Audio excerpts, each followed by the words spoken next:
कब्बू भैया, मैं बहुत दुखी हूँ। पहले कभी भी हमारे जंगल में ऐसा नहीं हुआ, लेकिन अब तो हर किसी पक्षी की कोई न कोई चीज चोरी हो जा रही है। पता नहीं कौन चोर घुस आया है हमारे इस जंगल में। मैं भी बहुत परेशान हूँ इस बात से। बहुत दुष्ट है वो पंछी। अगर मुझे पता चल जाए तो मैं कभी भी न छोड़ूं उसे। मुझे तो ऐसा लग रहा है पंखुड़ी बहन कि ये चोर हमारे जंगल का नहीं है। जब हम दाना लेने बाहर जाते हैं तो कोई दूसरे जंगल से दबाकर हमारा भोजन और चीजें चोरी कर चला जाता है। मुझे तो ऐसा नहीं लगता कौवे भैया, भला कोई दूसरे जंगल से आए और हमें पता न चले। मैं तो नहीं मानता कि हमारे जंगल में कोई भी पंछी ऐसा है। कौवा पंखुड़ी से बातें करने के बाद सीधा अपने घर चला जाता है। काव्या, अब हमें थोड़ा होशियार रहना होगा। सभी पंछी बहुत परेशान हैं और हर तरफ चोर को ढूंढने की चर्चा चल रही है। मेरी बात मानो काव्या, तो मेरे साथ तुम भी चला करो। हम भी अपना दाना ढूंढ लाया करेंगे। अगर पकड़े गए तो सभी पंछी मिलकर हमें जंगल से निकाल देंगे। कभी भी नहीं पकड़े जाएंगे हम। बस मैं जैसा कहूँ वैसा ही चोरी किया करो। सुबह सुबह सब पंछी चले जाते हैं दाना लेने। बस दोपहर और शाम को मत जाना किसी पंछी के घर। और हमारे ऊपर तो कोई शक भी नहीं करता। आखिर हम बहुत पुराने हैं इस जंगल के। अब तुम जाओ, जल्दी से तुम कबूतर की तरफ जाओ।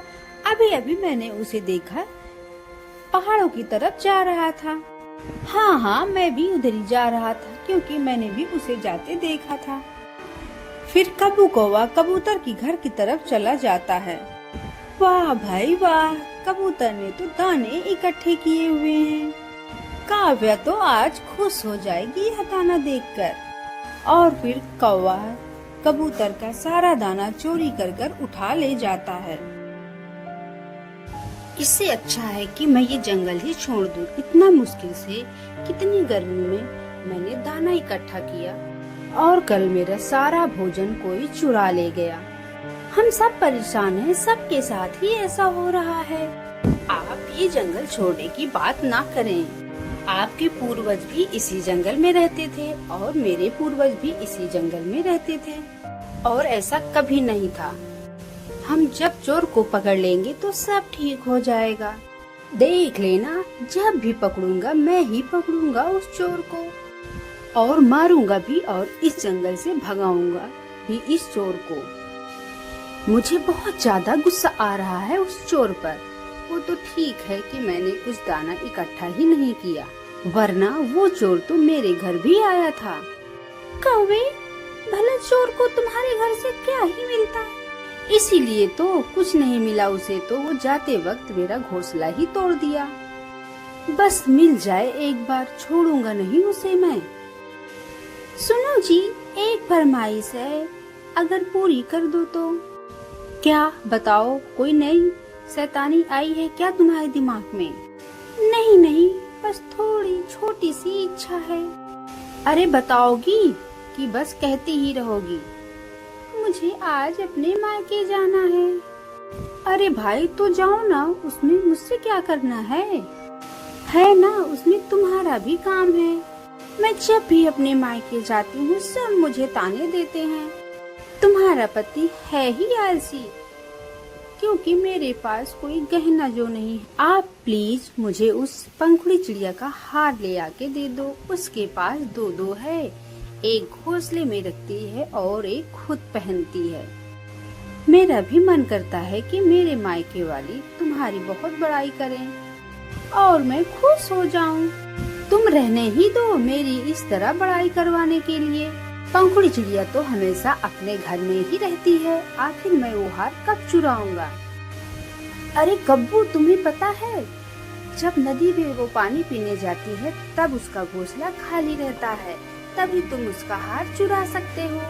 मेरी यही एक इच्छा पूरी कर दो और फिर किसी चीज के लिए जिद नहीं करूँगी। अब तुम इतना जिद कर ही रही हो तो मुझे तो कुछ करना ही पड़ेगा। ये हुई ना बात, मेरा अच्छा पति तुम जैसा कोई नहीं है इस जंगल में। अब बस भी करो, ज्यादा मुझे बड़ाई पसंद नहीं है। अब मैं जा रहा हूँ।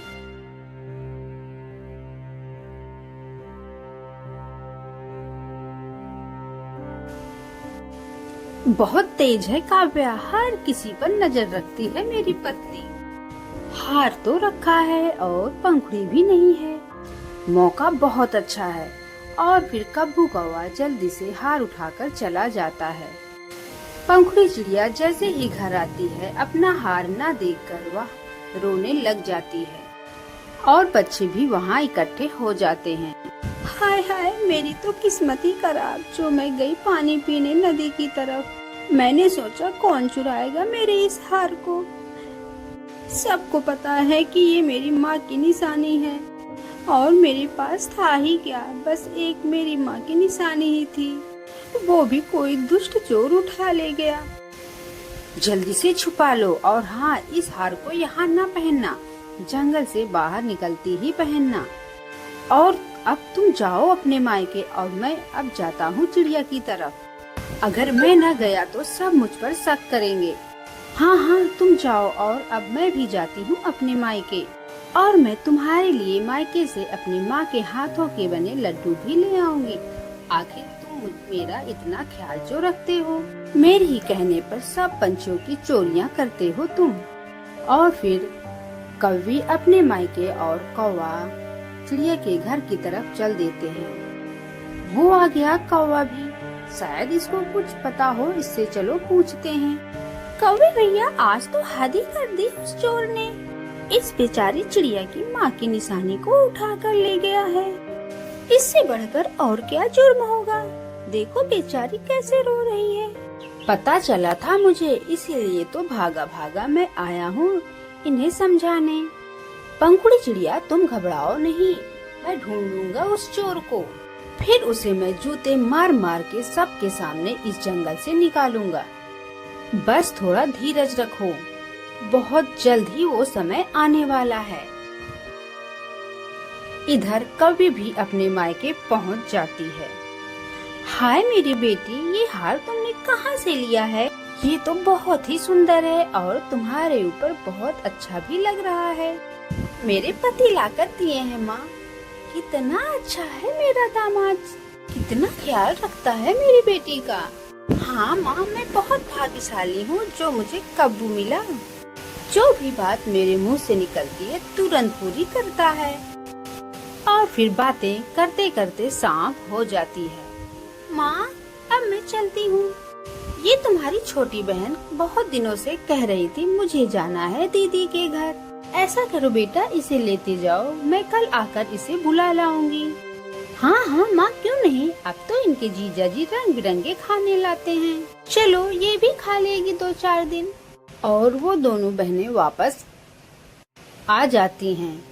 दीदी, ये हार आपने उतार क्यों दिया? तुम्हें नहीं पता बहन, हमारे जंगल में बहुत चोरियां हो रही, इसलिए मैंने ये हार उतार दिया। आ गई काव्या, माँ ठीक थी तुम्हारी। खुश हुई हार देखकर? बहुत ज्यादा खुश हुई, गर्व कर रही थी अपने दामाद जी पर। ऐसा सुनकर कब्बू थोड़ा घमंड में आ जाता है। मेरी बहन आई है मेरे साथ, कल चली जाएगी। इसे कोई अमरूद वगैरह ही खिला दो। तुम तोते की तरफ जाओ, समझ गए ना? हाँ हाँ, मैं समझ गया। और फिर कौवा चला जाता है। मैं अपनी सहेली से मिलकर आती हूँ बहन, तुम जरा आराम कर लो। और काव्या कौवी भी अपनी सहेली की तरफ चली जाती है। कितना सुंदर है ये हार, मैं इसे पहनकर देखूं मैं कैसी लगती हूँ। लेकिन ऐसे क्या मजा, तारीफ तो वो होती है जो कोई दूसरा करे। मैं इसे पहनकर जंगल के बीचों बीच रास्ते पर एक पेड़ पर बैठती हूँ। सब पंछी देखकर हैरान होंगे कि इतनी सुंदर पंछी कहाँ से आई है, कितना कीमती हार पहनकर। और फिर वो हार पहनकर उसी बीचों बीच रास्ते वाले पेड़ पर बैठ जाती है। उसे सबसे पहले तोता देखता है। अरे, ये हार तो पंखुड़ी चिड़िया का है। मैं जल्दी से जाता हूँ, पंखुड़ी को बताता हूँ। पंखुड़ी जल्दी चलो, मैंने तुम्हारा हार देखा। कोई कौवी पंछी है जो तुम्हारा हार पहने हुए है, और वो भी बीचों बीच रास्ते में। कोई डर नहीं है उसे। आखिर मैंने चोर पकड़ ही लिया। सच में? चलो भैया, वो तो मेरी माँ की निशानी है। सुनो, ये हार तुमने कहाँ से लिया है और तुम कौन हो? मैं पास वाले जंगल से आई हूँ। रिंकी नाम है मेरा, और मेरा जीजा है कब्बू जो इस जंगल में रहता है। उसने दिया है ये हार मुझे। अच्छा है ना? लग रहा है तुम सबको मैं बहुत सुंदर लग रही हूँ, इसीलिए तुम सब आए हो ना मुझे देखने। ये हार? पंखुड़ी चुप चुप, अभी नहीं। अच्छा, कब्बू ने दिया है तुम्हें ये हार? चलो हम भी देखें। हमने तो कभी गौर ही नहीं किया कि कब्बू कौन है। चलो चलो, आप सब मेरे साथ चलो। मेरी दीदी कहती थी कि मेरा जीजा जी तरह तरह के खाने भी लाता है। कभी अमरूद, तो कभी सरसों के बीज, तो कभी मक्के का दाना। ओ तेरी, इसका मतलब मेरा सरसों के बीज भी मिल गए। जीजा जी सरप्राइज! देखो मैंने दीदी का हार क्या पहना। सब पंछी मेरा पीछा ही नहीं छोड़ रहे हैं। कहते हैं अपने जीजा जी से मिलवाओ, जिसने इतना सुंदर हार ला के दिया। हाँ भाई, कब्बू कौवे। फिर कब्बू अपना सर झुका लेता है। आप बोलो कब्बू। चोर मिल गया है अब हमें। तुम कहते थे ना कि मैं जूते मार मार के उसे जंगल से भगाऊंगा। अब क्या ख्याल है कब्बू भाई? मुझे माफ कर दो, ये सब मैं अपनी पत्नी के कहने पर करता था।